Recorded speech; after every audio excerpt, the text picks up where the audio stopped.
Bonjour les amis, j'espère que vous allez bien. On se retrouve pour une autre analyse technique quotidienne des marchés financiers. Alors aujourd'hui il fait super chaud partout en France, donc si vous êtes en vacances, allez vous baigner, profitez bien. Et si vous êtes comme moi à surveiller les marchés financiers ou alors au travail, n'hésitez pas à faire des pauses pour aller profiter du beau soleil ou alors à vous servir un bon verre frais pour vous rafraîchir.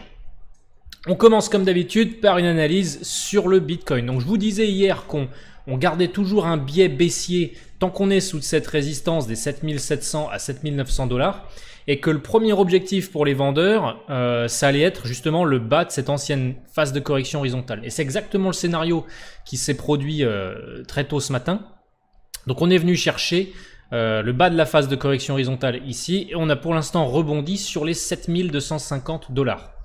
Donc le rebond très court terme là qu'on a de la part des acheteurs, il va falloir qu'il se concrétise pour relancer une hausse plus durable à court terme sur le Bitcoin. Tant qu'on est en fait dans cette phase de correction horizontale, on garde tout de même un biais vendeur car la résistance plus long terme domine par rapport au support court terme ici. Si les vendeurs revenaient à enfoncer ce support des 7200 dollars, donc en fait le bas de cette phase de correction horizontale, je vous disais déjà que le prochain objectif de baisse, ce serait cette ancienne résistance maintenant support la zone à peu près des 6800 dollars. Voilà, 6800 à 6900. Là, ce serait un bon point d'entrée pour se placer acheteur sur le Bitcoin. Qu'est-ce qu'on peut faire maintenant? Là, on a un Bitcoin qui rebondit sur le bas de cette phase de correction horizontale. On pouvait acheter ce matin. En fait, on pouvait jouer le rebond. C'était un peu agressif, mais c'était faisable. Désormais, ce qu'on peut faire, c'est toujours garder ce biais vendeur tant qu'on n'est pas repassé au-dessus de cette ancienne résistance de cette résistance actuelle, des 7700 à 7900 dollars. Donc on peut prendre des positions à la baisse soit sur le haut de la phase de correction horizontale, soit si on veut être un peu plus prudent directement sur la grosse résistance ici. Mais si vous faites ça, prenez quand même des tailles de position assez légères. N'y allez pas super agressif avec des grosses tailles de position. Car il se peut très bien qu'en fait ce soit aussi ce support-là, ce support intermédiaire des 7200 qui relance une hausse plus durable. On n'en sait rien en fait. On ne sait pas quel support sera celui qui relancera le rebond. Le support des 6800, on peut y retourner. Celui-ci, il a pas mal de chances d'être défendu par les vendeurs. Pour l'instant, celui des 7200 l'est déjà. Mais voilà, on considérait ça un peu comme un territoire neutre en fait, cette phase de correction horizontale, avec un biais vendeur tout de même tant qu'on est en dessous des 7800. Mais voilà, là on peut tenter des positions court terme, donc c'est-à-dire un achat sur le bas de la phase de correction horizontale avec un objectif de hausse qui serait tout du moins premièrement la résistance. Ou alors on peut simplement attendre un pullback sur la résistance pour jouer une position short, donc une position à la vente, avec un stop tout de même serré au cas où on repasse au-dessus de la résistance. Pour ma part, il me semble que je vous l'ai déjà dit, je préfère attendre et me placer acheteur sur le Bitcoin, soit sur ce pullback, si jamais on l'a, sur la zone des 6800 dollars. Je vous disais hier que ce serait un pullback assez sain, étant donné qu'on n'a pas retesté ce niveau des 6800, donc je me placerai très probablement à l'achat sur cette zone, ou alors je me replacerai à l'achat si on revenait vraiment à casser cette zone résistance là, mon rectangle rouge, et qu'on a un pullback dessus. Mais les supports intermédiaires entre ces deux niveaux, c'est pas forcément des niveaux que je travaille souvent, donc je suis plutôt en phase d'attentisme et j'observe où va nous mener le marché sur le Bitcoin. Sur Ethereum maintenant, on a momentanément enfoncé le support des 400 dollars très tôt ce matin.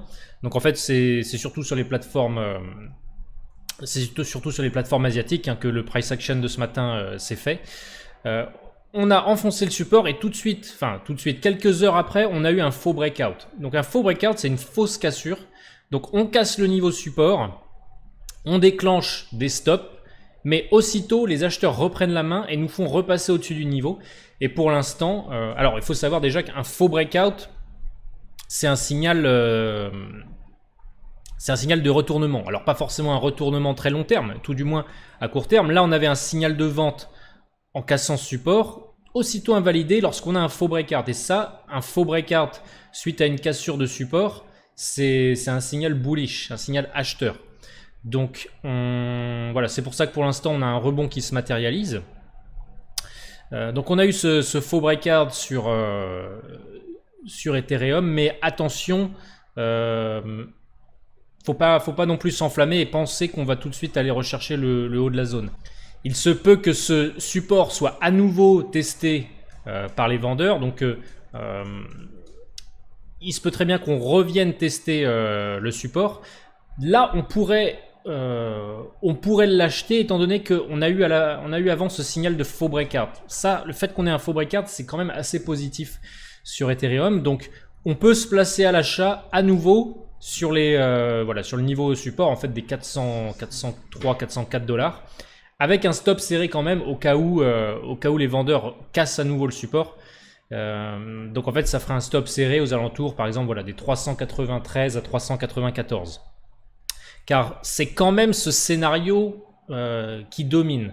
Étant donné qu'on a, je vous disais hier, des phases de baisse, correction, et là actuellement on est dans une correction qui est donc précédée de phases baissières, purement en termes de probabilité, si vous avez cette structure sur des milliers de trades, la phase de correction a plus de chances, statistiquement, de casser à la baisse. Mais c'est pas pour autant qu'elles vont toutes casser à la baisse. Mais purement en termes de probabilité, on a plus de chances que cette phase casse à la baisse. Mais avec des signaux tels que celui-ci, là, un faux breakout, on peut quand même prendre une position à contre-tendance et donc jouer un scénario de retournement haussier. C'est pour ça qu'on peut se placer, comme je disais à l'instant, sur les 404 $. Autrement, quand vous avez des phases de baisse, correction, etc., le but, c'est d'aller dans le sens de la tendance. Donc en fait, ici, si jamais on revient sur le haut de la phase de correction horizontale, le but, ce serait de prendre une position à la vente. Là, on n'y est pas encore. On aura aussi l'occasion d'en reparler. Une autre paire qui est sur un niveau intéressant aujourd'hui, qui était aussi hier, c'est Ethereum contre le Bitcoin. Sur Ethereum contre le Bitcoin, on revient sur un support moyen terme très intéressant, qui est en fait le support qui avait relancé un très fort rebond tout début avril, aux alentours des 5 300 000 Satoshi. Donc on est venu se poser sur ce niveau hier. Les 5 millions, on a été hier chercher les 5 423 000 Satoshi. J'ai envoyé une alerte aux membres du cercle privé de prendre position quasiment sur les points bas d'hier. Donc on peut jouer aussi le scénario que ce support permettra à nouveau un rebond. Donc en se protégeant bien aussi d'un stop loss en dessous au cas où le support serait invalidé et cassé à la baisse. On va aller jeter un coup d'œil au niveau des indices boursiers aussi.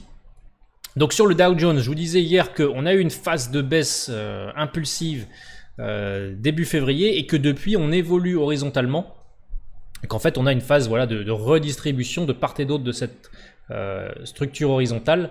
Et là on revient justement sur le haut de cette phase de correction horizontale. Donc on peut sur le niveau actuel des 25 400 points prendre une position short. Alors c'est quand même un trade assez agressif. Donc je le dis à chaque fois, mais en fait ça va de source que dès que vous prenez une position, protégez-vous bien d'un stop au cas où votre scénario est invalidé. Là, le haut de la phase de correction horizontale, il semble être au niveau des 25 470 points. Cependant, il se pourrait en fait que le marché la considère telle que ceci, et qu'en fait ce soit ça le haut au niveau des 25 800 points.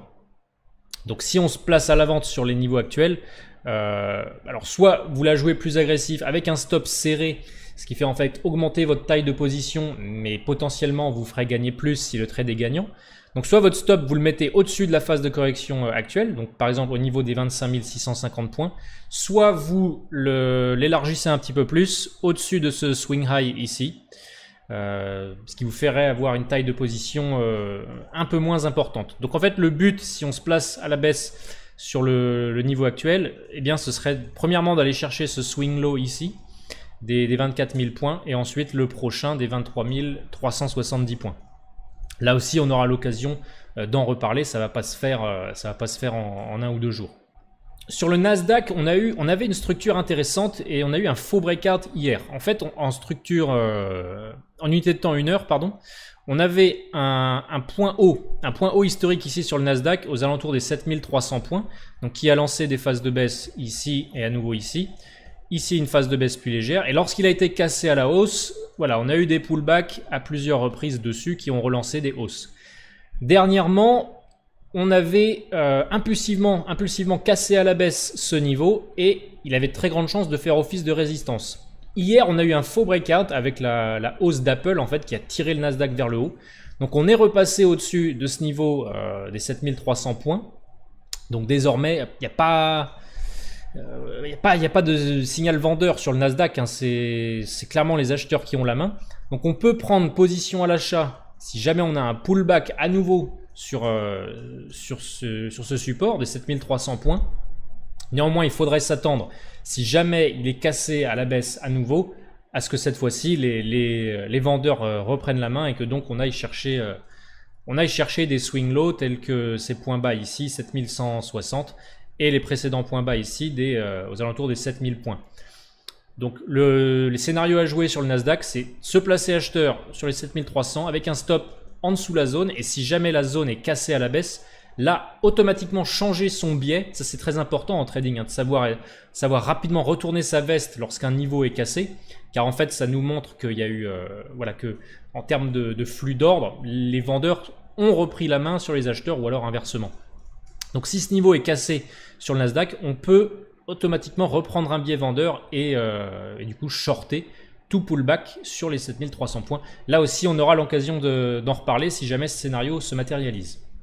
Voilà, je voulais essayer de faire court. J'essaie de faire pas plus de 10 minutes, par jour. Vraiment faire une analyse rapide et un point quotidien. Donc je vous souhaite à toutes et à tous un très très bon week-end. Profitez bien du beau temps, profitez bien de vos vacances si vous êtes en vacances et passez de bons moments en famille. Je vous dis à la prochaine. Ciao.